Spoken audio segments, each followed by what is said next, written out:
Bonjour à toutes et à tous. Bienvenue dans votre revue Actualité Foot du jour sur Footballogy. Au programme, des polémiques, des révélations, des ambitions et des décisions fortes qui secouent la planète football. De Liverpool à Barcelone, en passant par Paris, Monaco ou encore la FIFA, voici toute l'actualité chaude à ne pas manquer. Liverpool, Arne Slot détruit Hugo Ekitike. Le coach néerlandais n'a pas mâché ses mots après le carton rouge stupide d'Hugo Ekitike, qui avait retiré son maillot pour célébrer un but, oubliant son premier carton jaune. Slot dénonce un manque de respect envers Chiesa, passeur décisif, et juge cette célébration stupide. Je n'ai pas compris. Peut-être que je suis vieux jeu. Si j'avais marqué ce but après avoir éliminé 3 joueurs et envoyé le ballon en lucarne, j'aurais célébré comme ça tout seul. Mais si j'avais eu une telle assist de Chiesa, j'aurais sûrement remercié le joueur en lui disant « Tu m'as offert ce but ». J'ai été surpris de la façon dont il a célébré et pire, de la façon dont il a enlevé son maillot et pris le second jaune. A lancé le coach des Reds, furieux du rouge, mais aussi de la manière dont a célébré le but le Français, sans remercier Chiesa.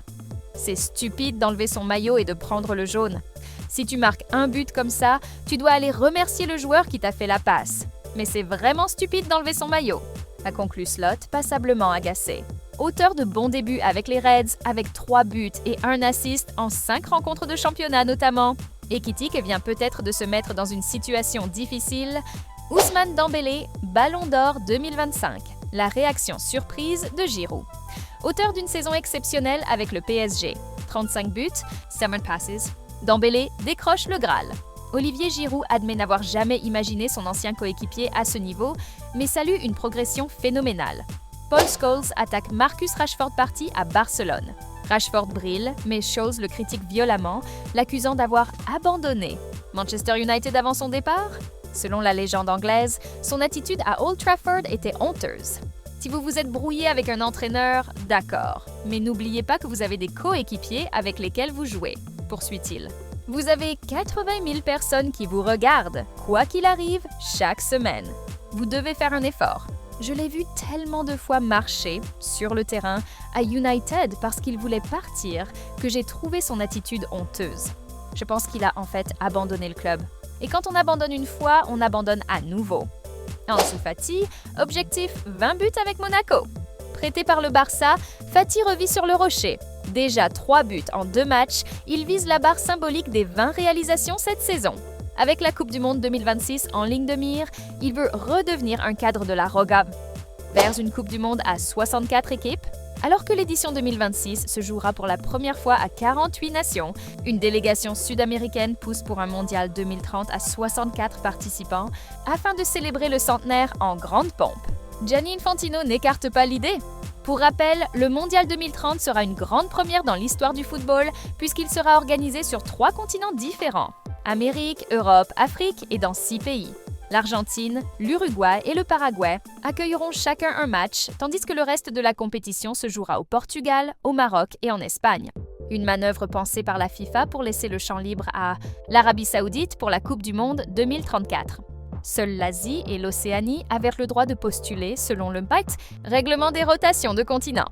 Or, pour les Sud-Américains, ces 3 petits matchs ne sont pas suffisants. Vous l'aurez compris, ils poussent donc pour un nouveau format afin d'accueillir plus de rencontres. La FIFA sera-t-elle réceptive à cette proposition? Avec Infantino au pouvoir, tout est possible. Pas de boycott d'Israël dans le football. Malgré les appels de l'ONU et de personnalités comme Eric Cantona, la FIFA et l'UEFA refusent pour l'instant de suspendre Israël. La pression monte, certains pays comme l'Espagne évoquant même un boycott franco-mastantuono. Déjà star au Real Madrid à seulement 18 ans, l'Argentin impressionne tout le monde et s'impose déjà dans le 11 de Xabi Alonso. Sa personnalité, son audace et sa polyvalence en font un joueur majeur, au point de concurrencer Vinicius Junior et Rodrigo. Mateusz Klich dézingue Messi et l'Inter Miami. L'ancien joueur de MLS critique sévèrement le club floridien, affirmant que le père de Messi dirige tout et que l'organisation est catastrophique. Selon lui, mieux vaut jouer à New York, Nashville ou Seattle. Je ne recommande pas Miami tant que Messi y est. C'est un désastre. Les gens partent, les entraîneurs et les kinésithérapeutes partent. Sur le plan organisationnel, c'est mauvais. C'est essentiellement le père de Messi qui dirige le club. Tout le monde parle espagnol et rien ne peut se faire sans leur consentement. Le club lui-même est également situé à 45-50 minutes de Miami, a-t-il déclaré. Barça, PSG classé à haut risque. Le choc du 1er octobre en Ligue des Champions au stade de Montjuïc a été placé en catégorie haut risque par les autorités espagnoles. Des mesures de sécurité renforcées seront mises en place pour encadrer cet événement explosif.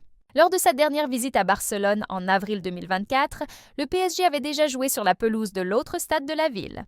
Un très bon souvenir pour les hommes de Luis Enrique, déjà sur le banc parisien, puisqu'ils s'étaient imposés 1-4 en quart de finale retour de Ligue des Champions et s'étaient qualifiés pour le dernier carré, 2-3 à l'aller.